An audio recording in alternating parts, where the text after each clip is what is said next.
स्थूलशिरसे नमः ॐ शिरोमात्राय नमः ॐ ध्वजाकृतये नमः ॐ नवग्रहयुताय नमः ॐ सिंहिकासुरिगर्भसम्भवाय ॐ महाभीतिकराय ॐ चित्रवर्णाय नमः ॐ श्रीपिङ्गलाक्षकाय ॐ फुलधूम्रसङ्कषाय नमः महासुराय महोदगाय महासुराय महोदगाय ॐ तेजग्रहाय लम्बदेहाय घनवर्णाय नवमग्रहकाय लम्बदेहाय घनवर्णाय नवमग्रहकाय ॐ तीक्ष्णदंष्ट्राय नमः ॐ महोदराय नमः ॐ रक्तनेत्राय नमः ॐ चित्रकारिणे नमः ॐ तीव्रकोपाय नमः ॐ महासुराय नमः ॐ क्रूरकण्ठाय नमः ॐ क्रोधनिधये नमः ॐ छायाग्रहविशेषकाय ॐ अन्त्यग्रहाय नमः महासुराय महोदगाय महासुराय महोदगाय ॐ तेजग्रहाय लम्बदेहाय घनवर्णाय नवमग्रहकाय लम्बदेहाय घनवर्णाय नवमग्रहकाय ॐ महाशीर्षाय नमः ॐ सूर्यारये नमः ॐ पुष्पवद्ग्राहिणे नमः ॐ वरहस्ताय नमः ॐ गदापाणये नमः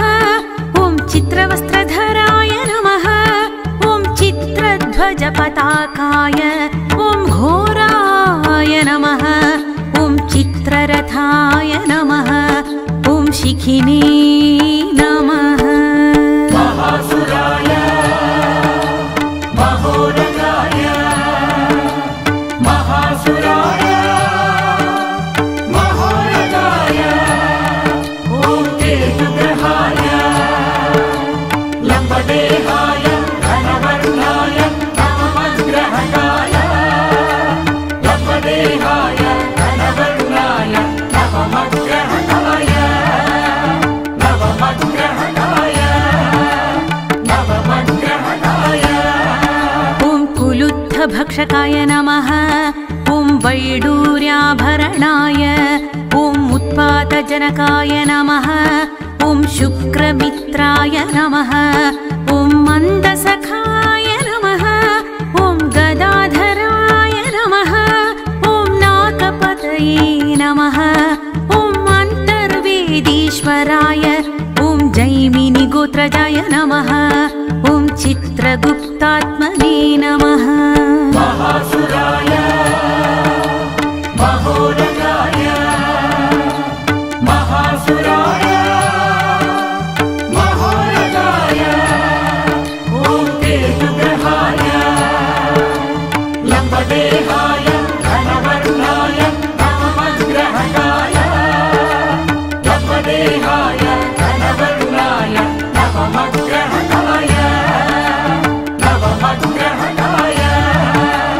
नवमग्रहकाय ॐ दक्षिणामुखाय नमः ॐ मुकुन्दवरपात्राय ॐ महासुरकुलोद्भवाय ॐ घनवर्णाय नमः ॐ लम्बदेवाय नमः ॐ मृत्युपुत्राय नमः ॐ उत्पातरूपधारिणे ॐ अदृश्याय नमः ॐ कालाग्निसंनिभाय ॐ नृपीडाय नमः महासुराय महोदगाय महासुराय महोदगाय ॐ तेजग्रहाय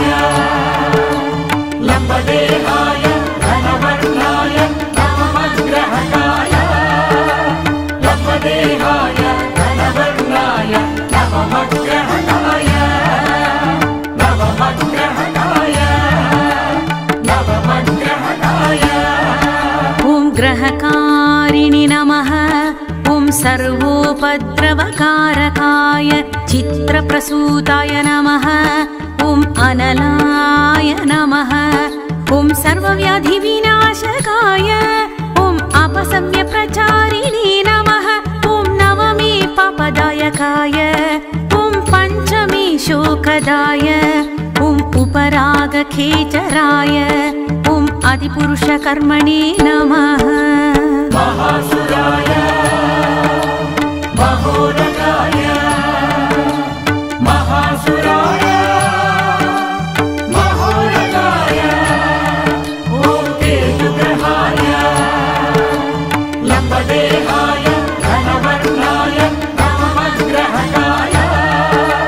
लम्बदेहाय घनवर्णाय नवमग्रहकाय नवमग्रहकाय नवमग्रहकाय ॐ तुरीये सुखप्रदाय ॐ तृतीये वैरदाय ॐ पापग्रहाय नमः ॐ स्फोटककारकाय नमः ॐ प्राणनाथाय नमः ॐ पञ्चमे श्रमकारकाय ॐ द्वितीये स्फुटवग्दात्रे ॐ विशाकुलितवक्त्रकाय ॐ कामरूपिणे नमः ॐ सिंहदन्ताय नमः महासुराय महोदकाय महासुराय महोदकाय ॐ तेजुग्रहाय लम्बदेहाय घनवर्णाय नवमग्रहकाय लम्बदेहाय घनवर्णाय नवमग्रहकाय नवमग्रहकाय नवमग्रहकाय ॐ कुशेघ्मप्रियाय नमः ॐ चतुर्थे मातृनाशाय ॐ नवमे पितृनाशकाय ॐ अन्त्ये वैरप्रदाय ॐ सुतानन्दन्निधनकाय ॐ सर्पाक्षिजाताय नमः ॐ अनङ्गाय नमः ॐ कर्मराशुद्भवाय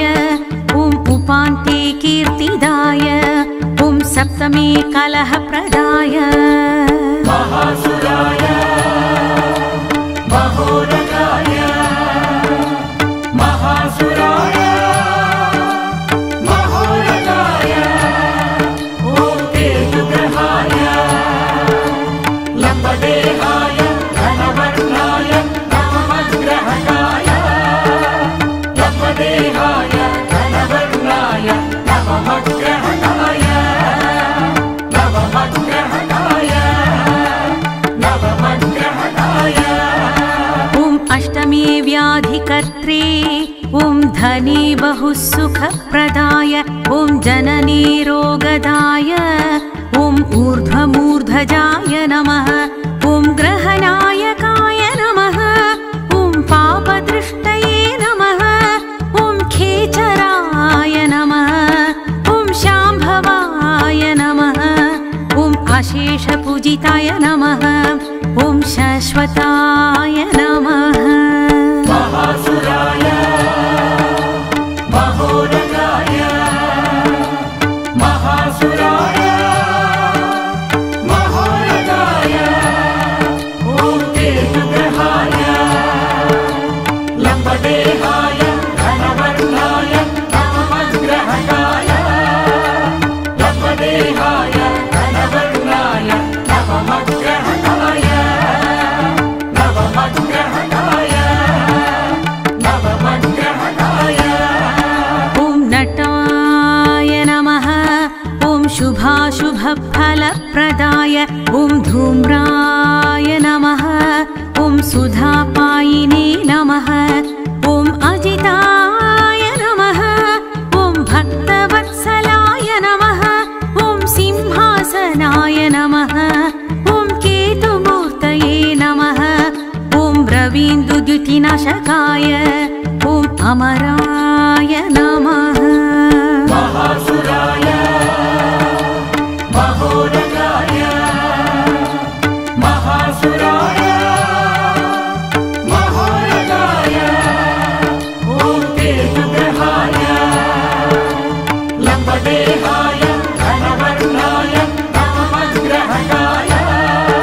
सुरेश्वराय नमः ॐ भक्तरक्षाय नमः ॐ वैचित्र्यकपटस्यन्दनाय विचित्रफलदायिने भक्ताभीष्टफलप्रदाय शुक्रमित्राय नमः ॐ मन्दसखाय नमः महासुराय महोरगाय महासुराय महोरगाय ॐ केतुग्रहाय लम्बदेहाय घनवर्णाय नवमग्रहकाय लम्बदेहाय घनवर्णाय नवमग्रहकाय नवमग्रहकाय नवमग्रहकाय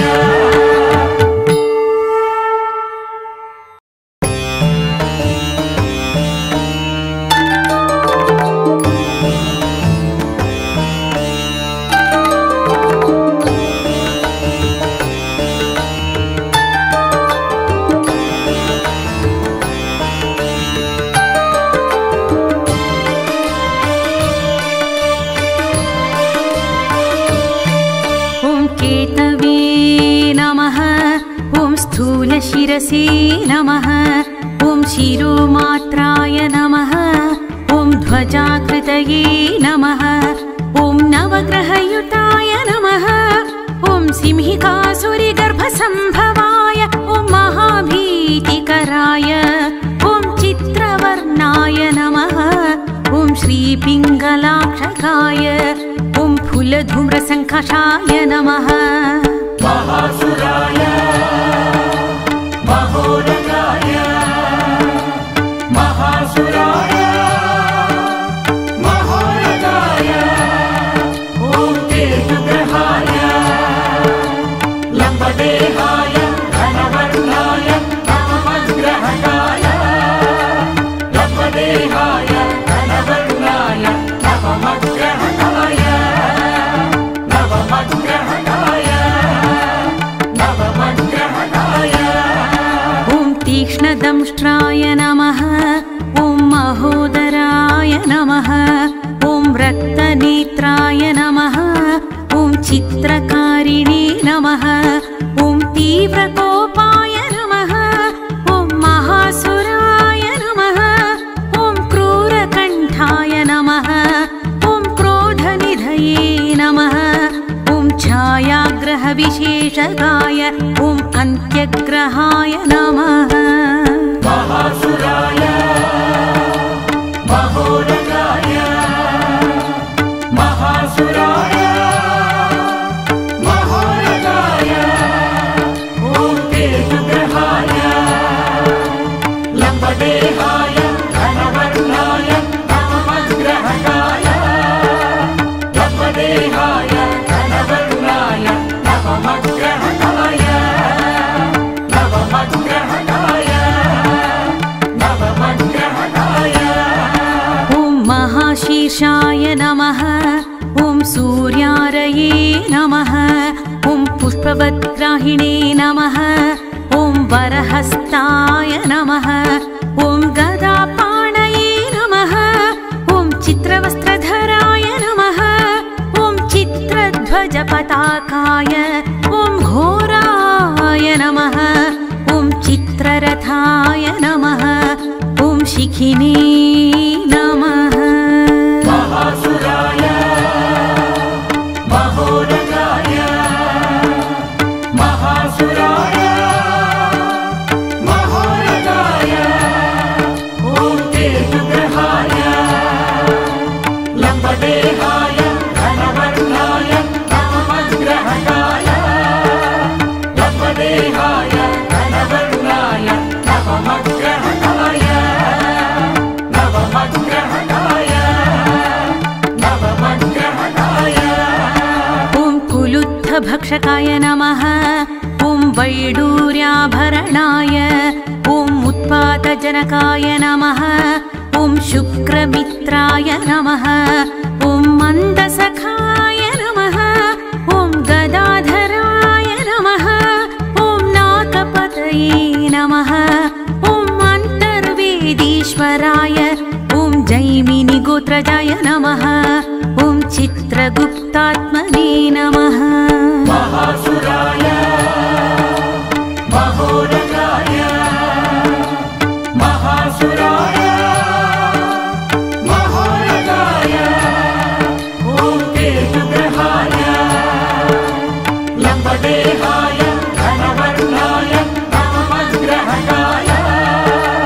लम्बदेहाय घनवर्णाय नवमग्रहकाय नवमग्रहकाय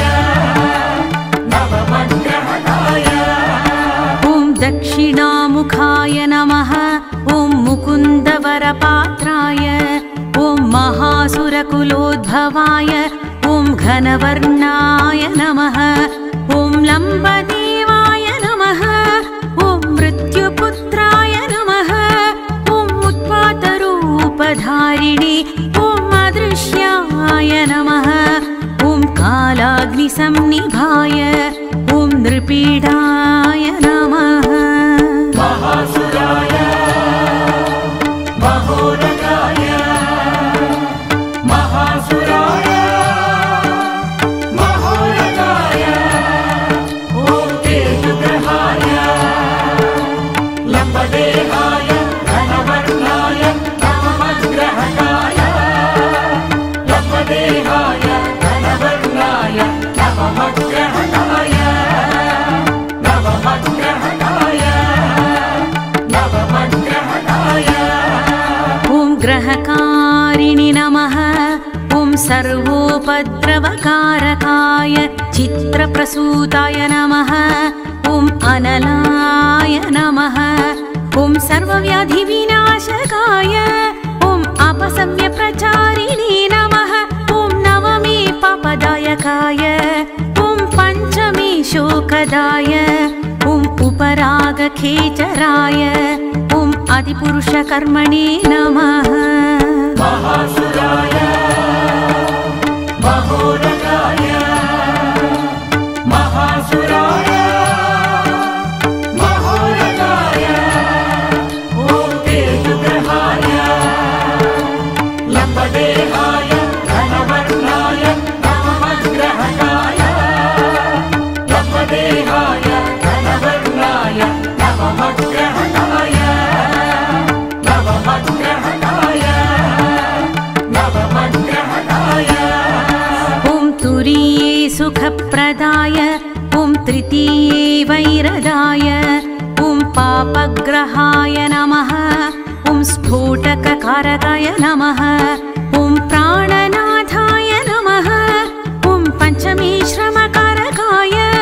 ॐ द्वितीये स्फुटवग्दात्रे ॐ विशाकुलितवक्त्रकाय ॐ कामरूपिणे नमः ॐ सिंहदन्ताय नमः महासुराय महोरगाय महासुराय महोरगाय ॐ केतुग्रहाय लम्बदेहाय घनवर्णाय नवमग्रहकाय लम्बदेहाय घनवर्णाय नवमग्रहकाय नवमग्रहकाय नवमग्रहकाय ॐ कुशेध्वप्रियाय नमः ॐ चतुर्थे मातृनाशाय ॐ नवमे पितृनाशकाय ॐ अन्त्ये वैरप्रदाय ॐ सुतानन्दन्निधनकाय ॐ सर्पाक्षिजाताय नमः ॐ अनङ्गाय नमः ॐ कर्मराशुद्भवाय ॐ उपान्ते कीर्तिदाय ॐ सप्तमे कलहप्रदाय महासुराय महोरगाय महासुराय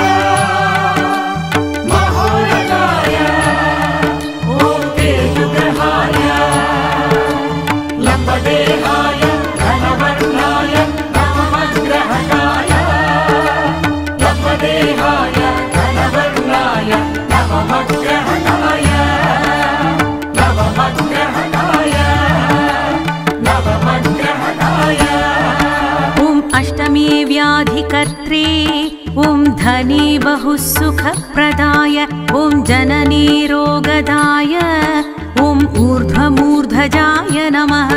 ॐ ग्रहनायकाय नमः ॐ पापदृष्टये नमः ॐ खेचराय नमः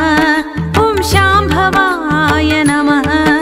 ॐ अशेषपूजिताय नमः ॐ शाश्वताय नमः महासुराय महोरगाय महासुराय महोरगाय ॐ तेजग्रहाय लम्बदेहाय घनवर्णाय नवमग्रहकाय लम्बदेहाय घनवर्णाय नवमग्रहकाय नवमग्रहकाय नवमग्रहकाय ॐ नटाय नमः ॐ शुभाशुभफलप्रदाय ॐ धूम्राय नमः ॐ सुधापायिने नमः ॐ अजिताय नमः ॐ भक्तवत्सलाय नमः ॐ सिंहासनाय नमः ॐ केतुमूर्तये नमः ॐ रवीन्दुद्युतिनाशकाय ॐ अमराय नमः महासुराय महोरगाय महासुराय महोरगाय ॐ तेजग्रहाय लम्बदेहाय घनवर्णाय नवमग्रहकाय लम्बदेहाय घनवर्णाय नवमग्रहकाय नवमग्रहकाय नवमग्रहकाय ॐ पीडकाय नमः ॐ अमर्त्याय नमः ॐ विष्णुदृष्टाय नमः ॐ असुरेश्वराय नमः ॐ भक्तरक्षाय नमः ॐ वैचित्र्यकपटस्यन्दनाय विचित्रफलदायिने भक्ताभीष्टफलप्रदाय शुक्रमित्राय नमः